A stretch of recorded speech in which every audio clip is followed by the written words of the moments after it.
I mentioned last episode that there are a ton of little details of Last Shot that I just wasn't able to cover in the main, more story-centric based episodes, right? Starting with issue 2, each issue of Last Shot had a letters page amongst its bonus materials. Both author Locke and artist Longvo responded to the printed messages, allowing us to get a nice spread of behind-the-scenes information. The only thing that I didn't really personally like about the letters pages is that the pages are all black with white text on them, which I personally had a hard time reading. I'm not a fan of dark mode, especially when it's actually physically in print before my eyes.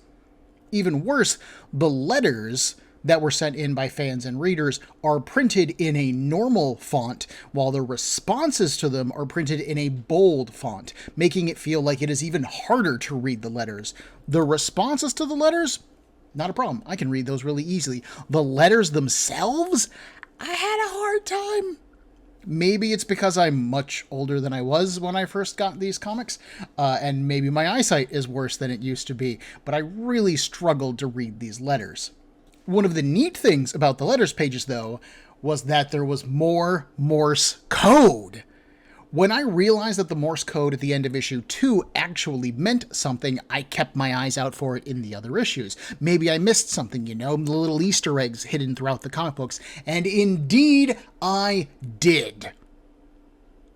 I didn't realize this before, but the title for the letters page, which is named Famous Last Words, also has the Morse code version of its name printed underneath it. The bonus feature page, titled Design Work and Illustrations, does the same. So far, this is kind of basic and unimpressive, but there's more. When the letters page is a 2-page spread, there is another line of Morse code on the top of the right page, which reads, "Live today to kill tomorrow," which is just so edgy that 2001 Ben would have absolutely loved it. Along the bottom of the pages is another line, this time saying that, quote, "In the end, all will be lost, but the truth will be found." Both of these lines are in issues 2 and 3 and fit the world of Last Shot pretty well. No, they don't reveal anything that is important or plot-related, but they fit the general vibe of Last Shot. As I mentioned before, doing the decoding for these was a lot of fun for me, so I still like this feature quite a bit. Thank you, Google, for Morse code translation pages. One of the letters in issue 2 has a reader say that they can feel the Squaresoft inspiration in Last Shot, and Squaresoft is a video game company now called Square Enix. They are perhaps most famous, and rightly so, for developing the Final Fantasy series of JRPGs, and author Locke confirms that everyone in Studio XD is a big fan of Square and Final Fantasy. So I think that the Square Town Easter egg that we saw back in issue 3 is probably most definitely a nod to Squaresoft. Most importantly, though, in response to a letter published in issue 3, artist Longvo went into the origins and inspirations for Last Shot on his end of things. A fan basically asked if the anime Trigun was an influence on the comic at all, which wouldn't have surprised me if it was. There's just a lot of shared conceptual DNA between the two of them. But Vo said no, he actually hadn't seen Trigun at that point. He knew of it, but avoided it during Last Shot's development to avoid comparisons and any influence that it may have had. Instead, Last Shot actually started life in a webcomic that Longvo did called Mech Slayer. This comic was hosted on a site called impromanga.org, which hosted, get this, improvisational manga. Basically, a creator would write and draw any number of pages that they wanted to of a story, and they would then pass it off to the next creator in the chain. That creator would then add new characters, change story beats, basically do whatever the hell they wanted. They made it up as they went. They improvised the overall story of the manga. In this case, Longvo wrote and drew the first 6 pages of Mech Slayer before passing it off to another artist named Asu. This went on until the story was finished, or the creators ultimately just gave up. And quite a few of the improv mangas don't see an ending. They just kinda run out of steam. The story of Mech Slayer was about a bounty hunter called Rez Victor, who got involved with a big conspiracy regarding mechs when he met a mysterious young girl one day. Can you see the similarities between Mech Slayer and Last Shot yet? Amazingly, you can still read most, not quite all, a couple pages are missing, but most of Mech Slayer thanks to the Wayback Machine. I'll put a link in the description for this episode. It is not the greatest read in the world, but it is an interesting bit of comic book history. You can totally see the footprints of a variety of anime, manga, and games, just all filtered through the lens of like unstoppable teenage comic creators. Mech Slayer ended in 1998, but it clearly stuck with Long Vo in the back of his mind. Eventually, when Vo met the rest of the creative group for Studio XD, he was talking with author Locke, brainstorming on one of Locke's ideas, and he came up with the basic idea for Revolver's handguns. Then Vo, Locke, and CP, Charles Park, kept talking, and they developed the basic concept that would become Last Shot. The team was actually shooting originally for a more medieval fantasy steampunk kind of story. I personally would assume that they were leaning kind of like towards Final Fantasy VI's setting, but the guys were all into westerns at the time, and they really liked how all of the confrontations between the hero and the villain were built during movies like A Fistful of Dollars. So as they built this new comic, that western influence leaked in, and Last Shot became set in a desert world, and grew into the comic that we all know and now hopefully love.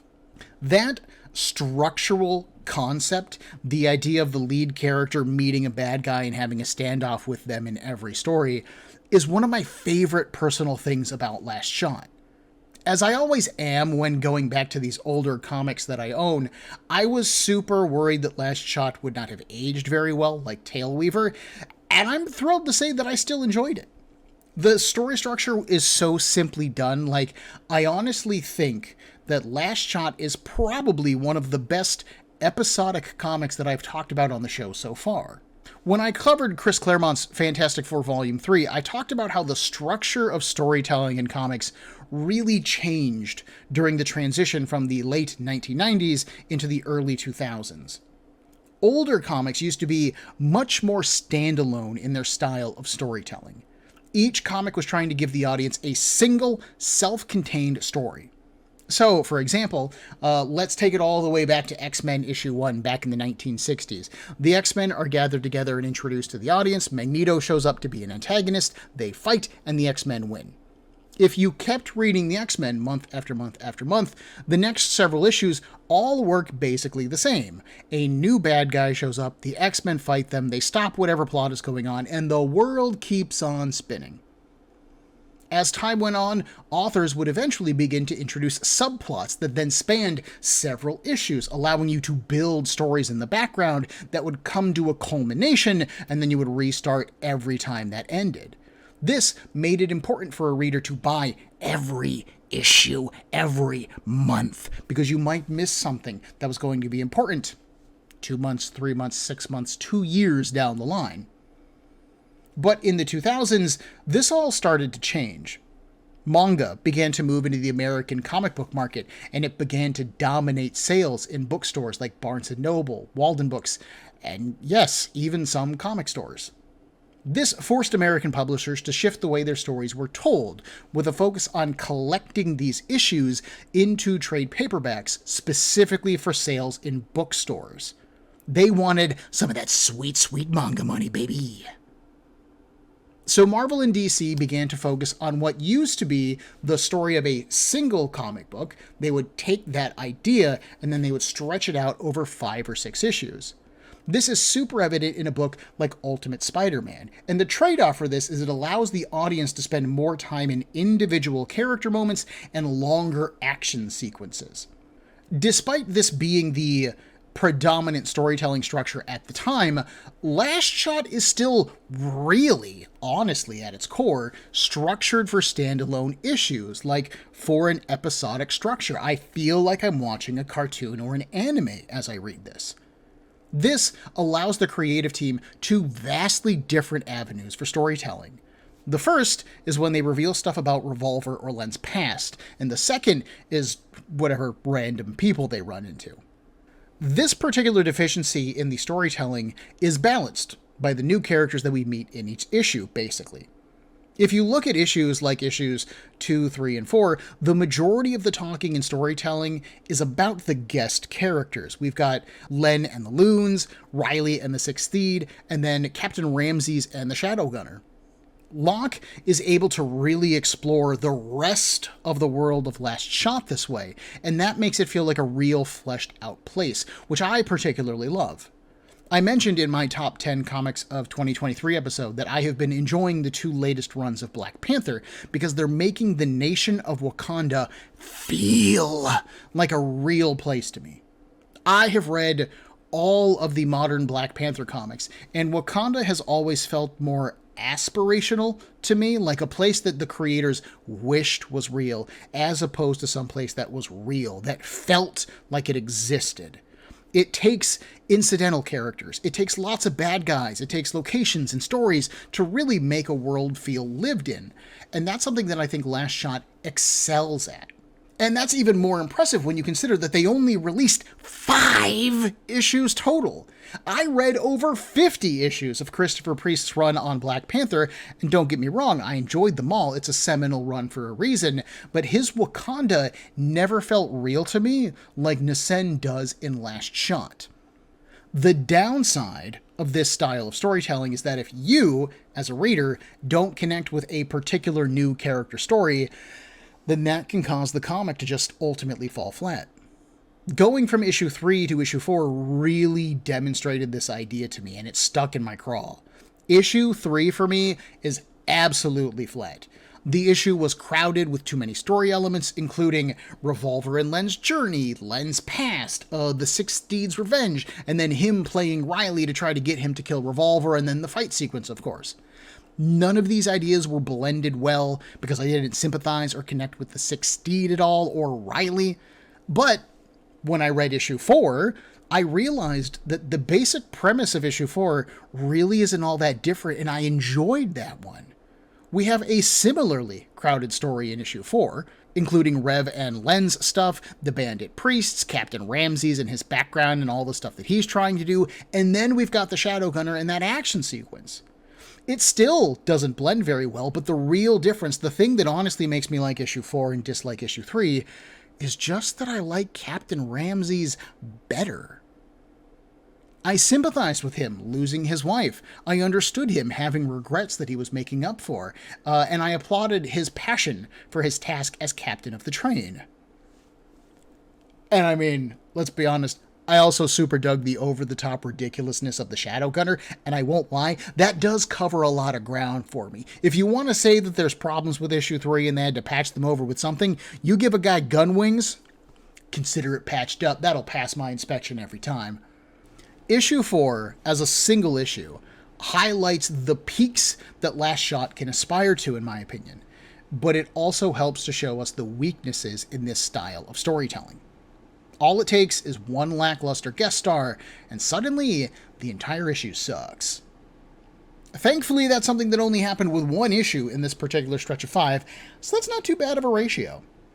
Issue 4 also has a 2-page spread of fan art that the team had collected in the book's short life. They did run a contest, which was announced back in issue 2, I think, and the top 3 winners got a much bigger amount of real estate on the page, as well as prizes that were undisclosed. The rest of the entries are all just clumped together in the back of the pages, and they're all slightly grayed out. You can still see them, they're still there, but they are definitely not meant to be focused on. The first placed winner was actually Jamie Noguchi, who has since gone on to be quite the comic talent themselves. Noguchi is the creator of the webcomic Yellow Peril, as well as the writer for Sherlock Holmes's seriously short mini mysteries, with artist Steve Napierski, who created the webcomic Dueling Analogs. In fact, in 2007, Noguchi's first volume of Yellow Peril was named one of Time's top 10 graphic novels for the year. And that's not bad at all! The second place artist is Jean-Francois Labbé, who may or may not be an artist at EA Motive recently, a video game artist. Now, Googling for that name, I get 2 main search results, one of whom is a hockey player. The other one does game design. Technically speaking, based on the evidence in front of me, either one of these men could have been our artist. But I'm not gonna lie, I know who I'm leaning towards. Keep in mind that just because these are the two biggest results Google gave me, that doesn't even mean that either of these men is our artist. This could be a Jean-Francois Labbé who sent in his fan art and then never did another artistic thing in his life. We just don't know.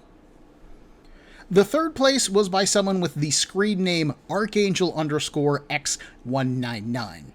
Searching for this alias, I pretty much just get results for Marvel's Archangel, who is a character that I love, and I'm always happy to just stare at artwork of Warren, but it isn't very helpful in this context, so if this person went on to have a role in the comic industry, I don't know what it is. Still, congrats to the winners, now 20 plus years later. Oh, I wonder what their prizes were. Digging into this back material a little bit more, I am really surprised at how many talented artists and comic creators were fans of Last Shot, or of its creators.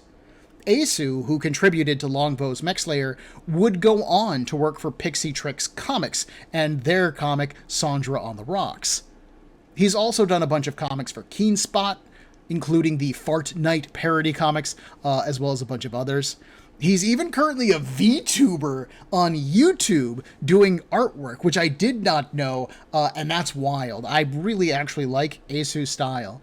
And then, of course, we've got Jamie Noguchi and Labbé, with that I already went over. There is just so much talent surrounding this comic, and they don't even contribute to the comic. Man, like, the internet makes the world seem so much smaller sometimes. That's really cool. Speaking of weird connections, one of the things that Locke mentions at the end of issue 4 is that Last Shot has an IMV ironment on Yahoo Messenger, and he's curious if anyone has used it. Now, my particular household was really a fan of MSN Messenger back in the early 2000s. We did not really use AOL's AIM Messenger. So I poked around a little bit, and I did find a press release from Yahoo about the launch of this feature. Environment basically allows a user to select a theme, and it will then change what the messenger looks like when you're using it. The features that it has vary from property to property, and Yahoo teamed with some incredibly notable companies for this. They've got people like Sanrio, who is the home of Hello Kitty, Peanuts, meaning guys like Charlie Brown and Snoopy, gaming giant Nintendo, and Gwen Stefani's old band Garbage. And, weirdly, of course, Last Shot. According to the press release, if a user selected Last Shot as their environment, each time they would send a message, it would then create a new scene in your chat window using images from the comic. The way I picture it in my head is you would type a message and then your screen would pop up with like an image of Locke, and the text would appear in one of his dialogue balloons, and then someone else would respond and it would be Len or something like that. I do not know if that is what it looked like, because I never used this, but that's the best that I can think of in my head. This is just so weird, and I have no idea how it happened. Like, I can see Yahoo approaching and making deals with big names like Nintendo, Peanuts, and Sanrio, right? But Last Shot was a small, independent comic that only had 5 issues to its name at the time.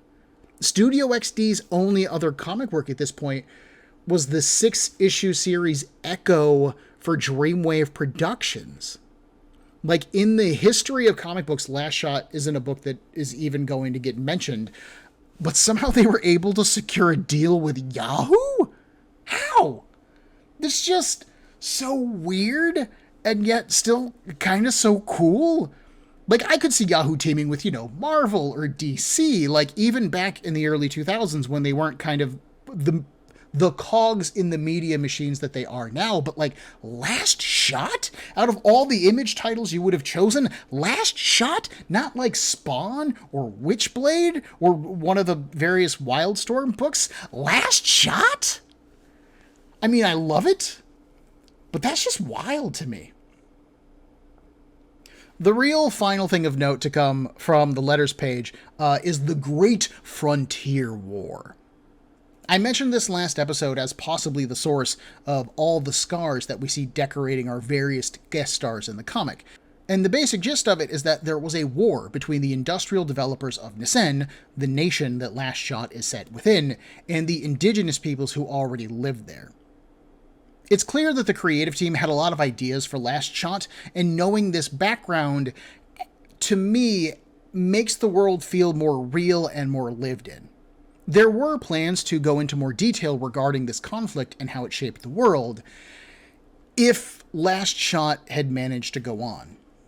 Unfortunately, it didn't, and this background detail ultimately goes untouched.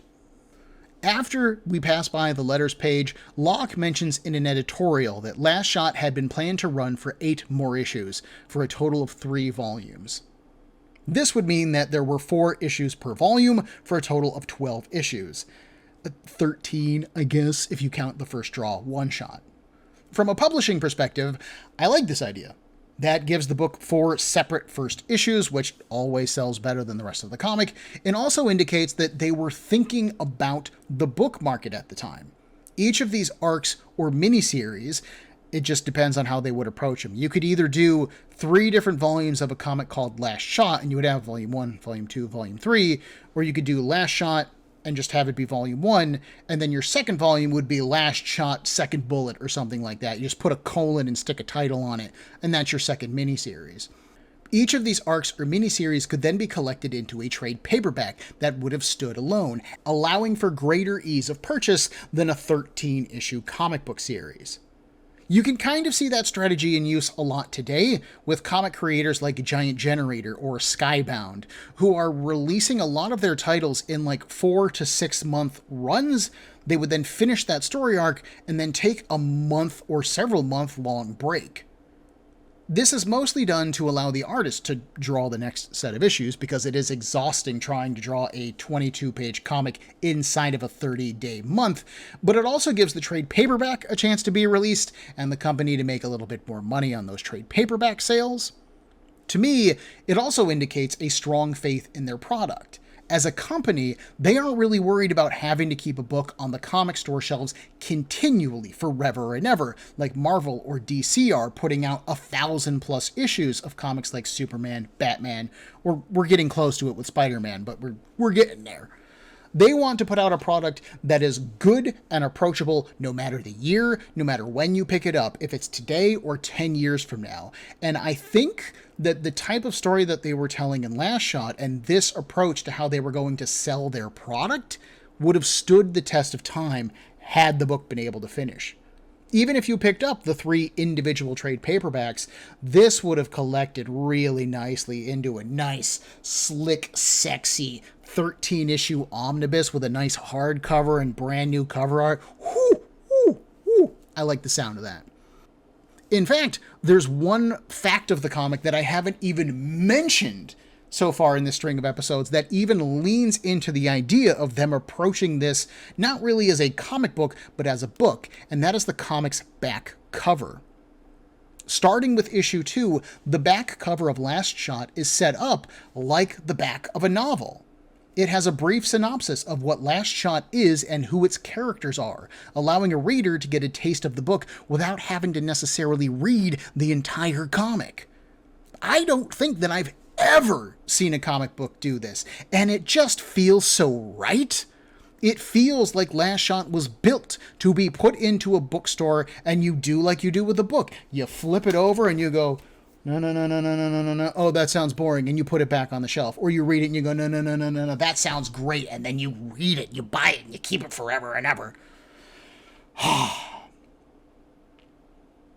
It feels like the creative team was doing everything they could to make their book as easy to get entry into as possible. This is an idea that is so simple that it's almost stupid that more companies don't do it.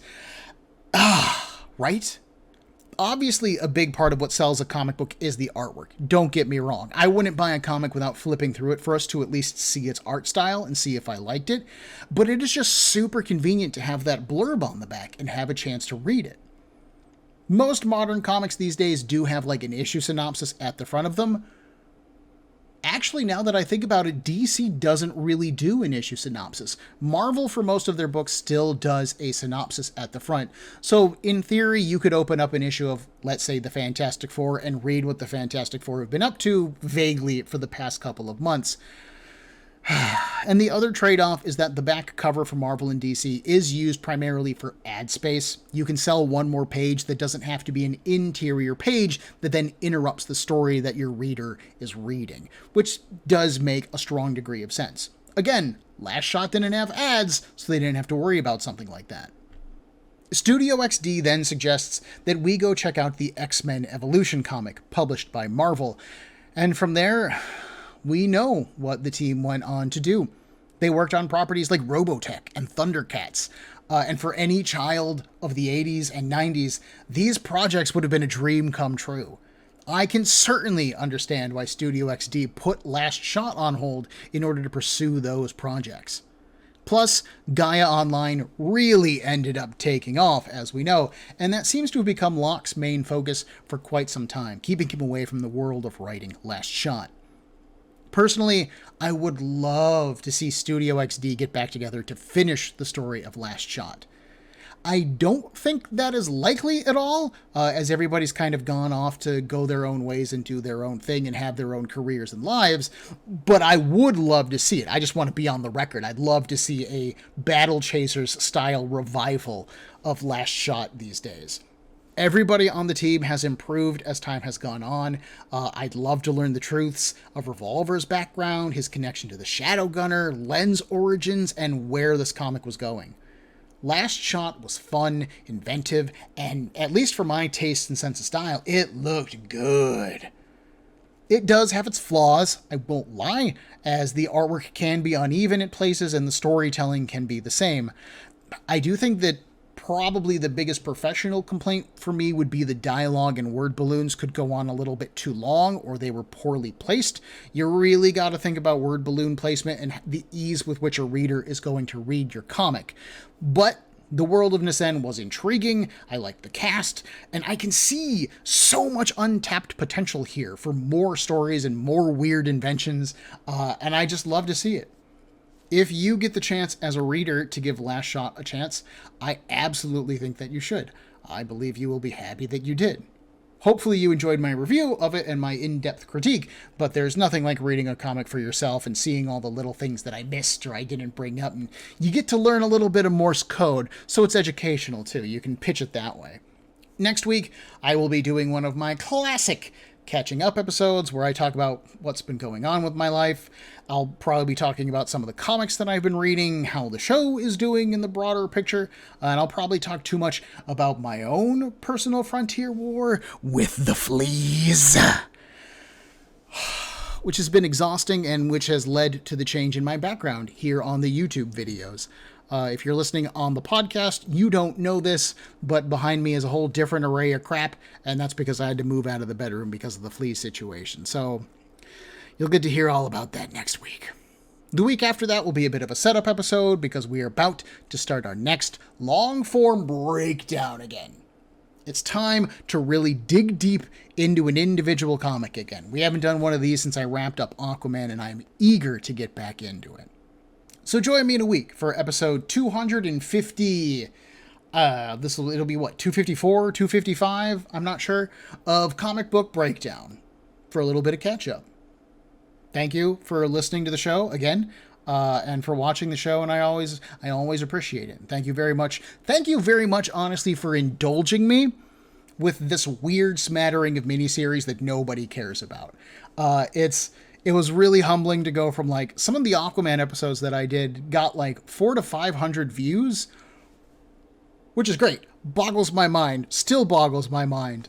And to go from that immediately into a bunch of miniseries that most people haven't heard of and nobody's really interested in, and to see the views like go back down to more of what I expect, which is like below 20 views. I mean, it's disheartening a little bit but I get it too, right? Like who talks about Last Shot? So I appreciate you sticking through with me and learning about comics like Tailweaver and High Roads and Last Shot. And we'll start getting back into a little more established comics moving forward. Eventually. Not quite yet, but we're going to get there. So thank you again, everybody, and we will see you in a week. If you enjoyed this episode of Breakdown, please make sure to hit that like button, and if you are not subscribed to the show, then click on that as well. I love getting feedback, and I would really appreciate it if you did so. If you have any questions, concerns, or would like to suggest a comic or a series to me, Breakdown can be found on Facebook, Instagram, and on a variety of podcast platforms, with links in the description for this episode below, as well as the email cbbreakdown@gmail.com. Thank you for your time and attention.